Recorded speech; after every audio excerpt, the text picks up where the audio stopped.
It can't be. Sophia is alive. Arthur's voice was barely a terrified whisper as Nocturno the Raven, sharp beak pointed at his daughter's dusty portrait, cawed insistently. Its black, gleaming eyes seemed to plead for attention, a silent warning that transformed into a hoarse, desperate cry echoing through the mansion's silent corridors. Arthur's heart froze. There was something more, something dark, that his loyal winged friend was desperately trying to reveal about his little girl's disappearance. And what he discovered would change everything forever. Arthur stumbled backward, his hand trembling as he touched the frame of Sophia's portrait. The girl's image with golden curls and curious eyes smiled from a distant, painful past. Sophia. Alive, he repeated, the words sounding forbidden after so many years of mourning. Nocturno, perched on his shoulder, cawed again, an urgent affirmation. The raven shook its head, black feathers brushing Arthur's ear, and with an agile leap flew to the bedside table. Among dusty books, Nocturno nudged a faded teddy bear with its beak. It was Sophia's favorite teddy bear, the same one she hugged every night. Arthur felt a lump in his throat. He had kept that teddy bear as a sacred relic, a tangible memory of the daughter he believed he had lost. Tears, long held back, blurred his vision. Nocturno watched him, intelligent eyes fixed on Arthur's, reading every emotion. "What are you trying to tell me, my friend?" Arthur whispered, his voice choked. He picked up the teddy bear. Its softness evoked vivid memories. The scent of lavender, which Sophia loved, still lingered, a cruel illusion. But Nocturno didn't stop. It flew to the bookshelf, where a wooden box, carved with flowers and butterflies, lay forgotten. It was Sophia's secret box, guarding her treasures. A feather, a shiny stone, a crooked drawing of a sun. Nocturno tapped its beak on the lid, insistently. Arthur approached, his heart beating wildly. Every movement of the raven had a purpose Arthur couldn't ignore. The pain of loss, which had paralyzed him, mingled with a spark of hope, a faint flame that threatened to ignite his world. He opened the box. Inside, beyond the objects, was a folded piece of paper. Arthur's hands trembled as he unfolded it.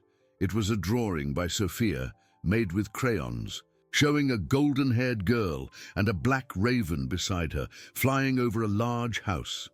In the bottom corner, in childish handwriting, was the word Daddy. That drawing, simple and full of love, was proof of Sophia's love for him, of her existence. But what did Nocturno want? Why now? Arthur's mind reeled, connecting the dots of a macabre puzzle.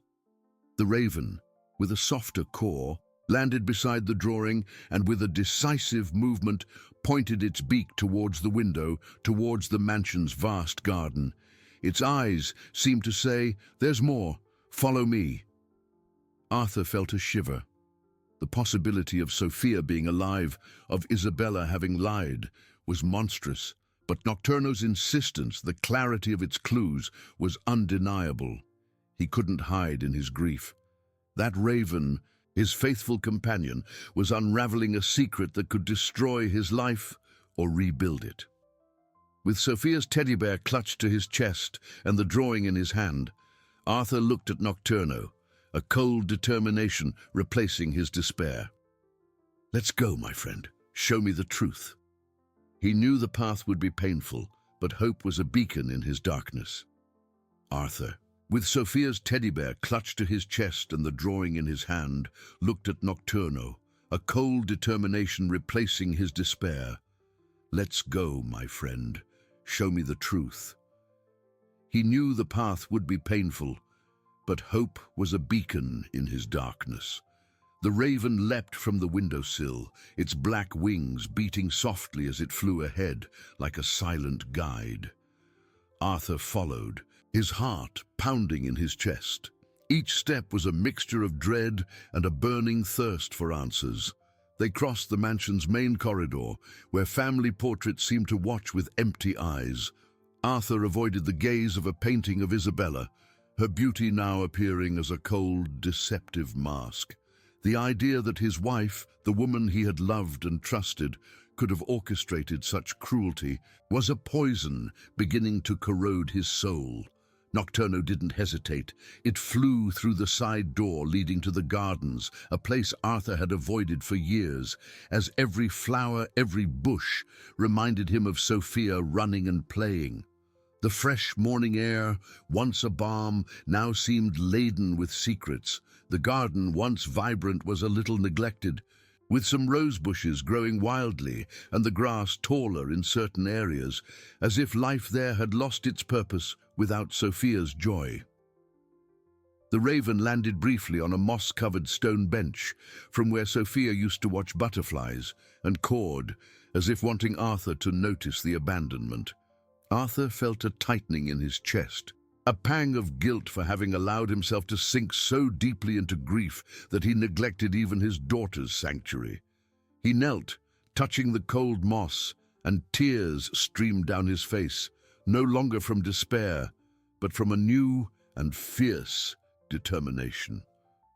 Nocturno flew again, leading him to the farthest part of the garden where the vegetation was denser and a small, almost imperceptible trail opened between wild jasmine bushes.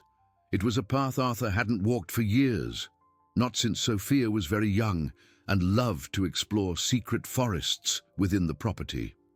With each step, hope grew, mixed with a chilling fear of what he would find. The raven landed on a low branch of an ancient tree whose branches extended like protective arms, and pointed its beak towards a small structure hidden by the dense foliage.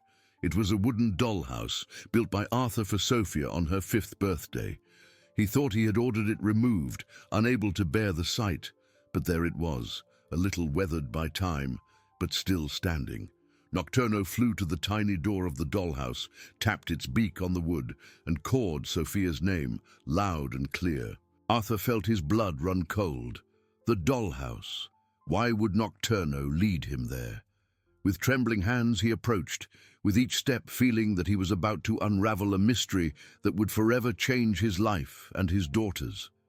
The truth was lurking, and he was ready to face it. Arthur, with trembling hands, reached for the tiny door of the dollhouse. His heart beat a frantic rhythm, a drum of fear and hope echoing in his ears. The wood was cold and damp to the touch, but there were no cobwebs or the smell of abandonment he expected. On the contrary, a faint aroma of jasmine, Sophia's favorite scent, seemed to emanate from within, a fragrance that transported him to memories of childish laughter. He knelt, the height of the door almost at his chest, and tried to open it. It was locked. Nocturno, perched on the dollhouse roof, cawed again, a softer sound now, almost an encouragement. The raven tilted its head and with its beak pointed to a small crack on the side, hidden under a decorative panel that mimicked a window. Arthur, his vision blurred by the tears that insisted on welling up, realized that the panel was slightly loose.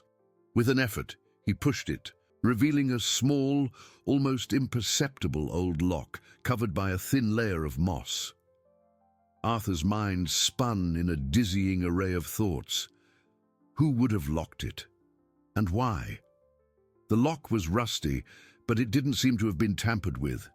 He searched his pockets, but had no keys. Nocturno, as if reading his deepest thoughts, flew to a small stone on the ground, a smooth, shiny pebble, and pushed it with its beak towards Arthur. It was one of the stones Sophia collected, and Arthur recognized it immediately, a memory of a sunny day in the garden. With a feeling of strange premonition, he tried to fit the stone into the lock.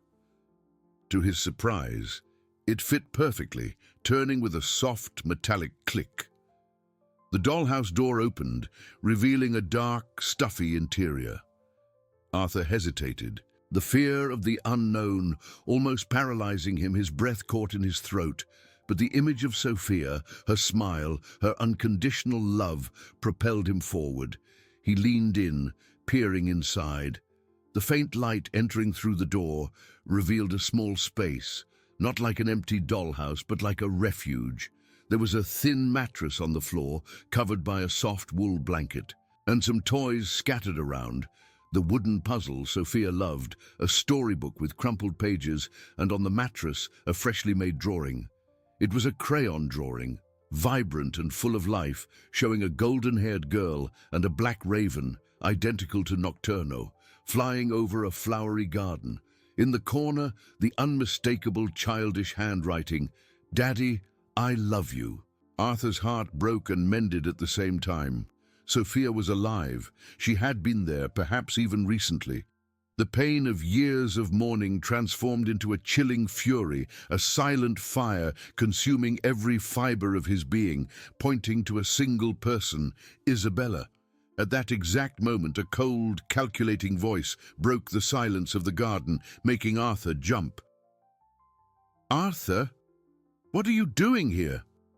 "I thought you were in your office, as always." Isabella emerged from the path, her blue eyes fixed on Arthur, who was still kneeling before the dollhouse. Her smile was forced, a mask Arthur now saw with terrifying clarity, devoid of any warmth. Arthur slowly rose, Sophia's drawing crumpled in his hand, irrefutable proof of the betrayal. His eyes, once filled with despair, now burned with an intensity Isabella had never seen, a fire of indignation and pain. "Isabella," he said, his voice a hoarse, dangerous whisper laden with a veiled threat. "You have something to explain to me." Nocturno, on the dollhouse roof, cawed loudly, like a herald of truth, and flew to Arthur's shoulder, its black feathers bristling in alert, fixing its eyes on the woman. Isabella took a step back, her face paling, the blood seeming to drain from her features. She looked at the dollhouse, at the drawing in Arthur's hand, and a chilling panic seized her eyes, revealing a fear she tried in vain to hide. I don't know what you're talking about, Arthur. This dollhouse. I thought it had been demolished years ago." Her voice tried to sound innocent, but the trembling in her hands betrayed her, exposing her lie.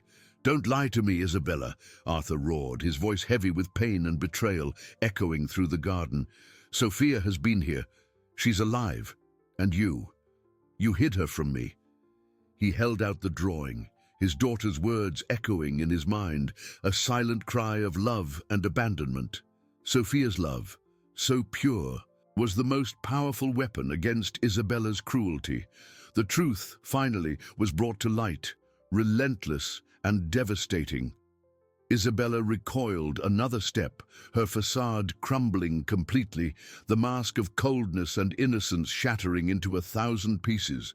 The garden, once a refuge of peace, had become the stage for a devastating revelation. The air was heavy with betrayal, and Arthur felt the weight of years of lies dissipate, replaced by a painful clarity and unwavering determination. He looked at the dollhouse, at the drawing, and at Nocturno, his faithful guardian. The search was over, but the battle for Sophia's justice was just beginning. Isabella recoiled another step, her facade crumbling completely, the mask of coldness and innocence shattering into 1,000 pieces. The garden, once a refuge of peace, had become the stage for a devastating revelation. The air was heavy with betrayal, and Arthur felt the weight of years of lies dissipate, replaced by a painful clarity and unwavering determination. He looked at the dollhouse, at the drawing, and at Nocturno, his faithful